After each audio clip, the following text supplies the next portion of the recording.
ტერორიზმის საქმე და დაკავებულების სასამართლო უცხო ქვეყნის ტერორისტულ ორგანიზაციაში გაერთიანების ტერორისტულ საქმიანობაში დახმარების ფაქტებზე მიმდინარე გამოძიების ფარგლებში საბრძოლო მასალის და ასაფეთქებელი მოწყობილობის მართსაწინააღმდეგო შეძენისა და შენახვის ფაქტზე დაკავებულ ორ პირს აკკვეთი ღონისძიების სახით პატიმრობა შეეფარდათ.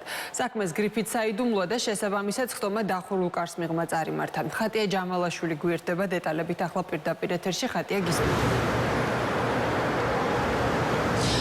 საქალაქო სასამართლოში პროცესი დაახლოებით 1 საათის განმავლობაში მიმდინარეობდა. პროცესი დახურულ კარს მიღმა გაიმართა.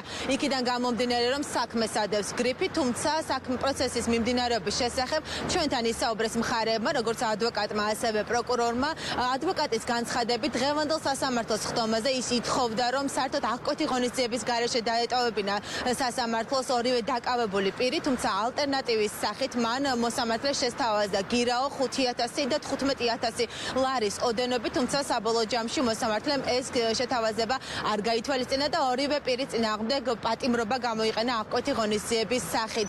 ასევე ადვოკატის განმარტებითვე მისი დაცვის ქვეშ მყოფი პირები არ აღიარებენ წარდგენილ ბრალს, მათ ედებათ ბრალად ასაფეთქებელი ნივთიერებებისა და საბრძოლო მასალების შეძენა შენახვა, რაც ბრალის დამტკიცების შემთხვევაში 3-დან 6 წლამდე თავისუფლების აკკვეთას ითვალისწინებს. დღევანდელი პროცესის დასრულების შემდეგ მედიასთან ისაუბრა ასევე პროკურორმაც.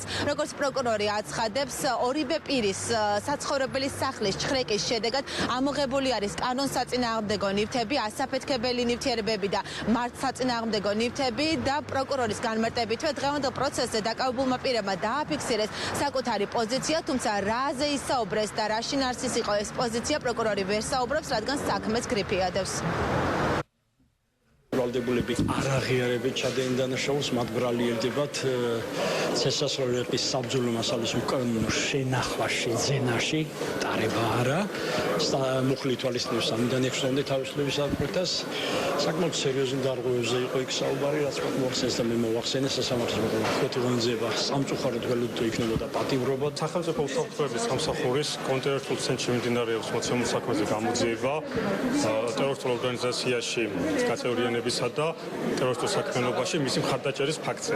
მოცემული საქმის გამოძიების ფარგლებში იქნა საქართველოს 2 მოქალაქე დაკავებული, რომელთა საცხოვრებელი სახლის ჩხრეკების შედეგად ამოღებული იქნა საბრძოლო მასალა და ასაფეთქებელი მოწყობილობები. ბრალდებულებმა გარკვეული პოზიციები დააფიქსირეს ბრალთან დაკავშირებით, თუმცა შინაარსობრივად თუ რა განაცხადეს, თქვენ განმარტეთ, რომ ვადასტურებულ საქმის გრიფის საიდუმლო ადევს, შესაბამისად ამ დეტალებზე ვერ ვისაუბრებთ.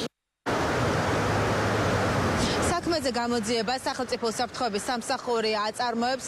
საქმეზე გამოძიება მიმდინარეობს უცხო ქვეყნის ტერორისტულ ორგანიზაციაში გაერთიანებისა და ტერორისტულ საქმიანობაში დახმარების ფაქტებზე. აღნიშნული საქმის ფარგლებში ჯერჯერობით დაკავებული არის 2 პირი, რომელსაც გამოძიება ედავება საბრძოლო მასალებისა და ასაფეთქებელი ნივთიერებების შეძენა შენახვას. სახელმწიფო უსაფრთხოების სამსახურში არ გამორიცხავენ, რომ საქმეზე დაკავებულ პირთა წრე გაიზარდოს, როგორც გამოძიებით დადგენილი არის. აღნიშნული პირების საცხოვრებელი სახლების ჩხრეკის შედეგად ამოღებული არის ტერორისტული ორგანიზაცია ისლამურ სახელმწიფოსთან შესაძლო კავშირში მყოფი პირების მართსაწინააღმდეგო ნივთების საბრძოლო მასალა, ასაფეთქებელი ნივთიერებები, ასევე ტერორისტული ორგანიზაცია ისლამური სახელმწიფოს დროშა სიმბოლიკით და როგორც სახელმწიფო უსაფრთხოების სამსახურში აცხადებენ, საქმეზე ძიება გრძელდება და ვნახოთ რა დეტალები გამოიკვეთება იმ საქმეზე, რომელსაც გრიფი ადევს. ხატია ჯამალაშვილი იყო პირდაპირ ეთერში.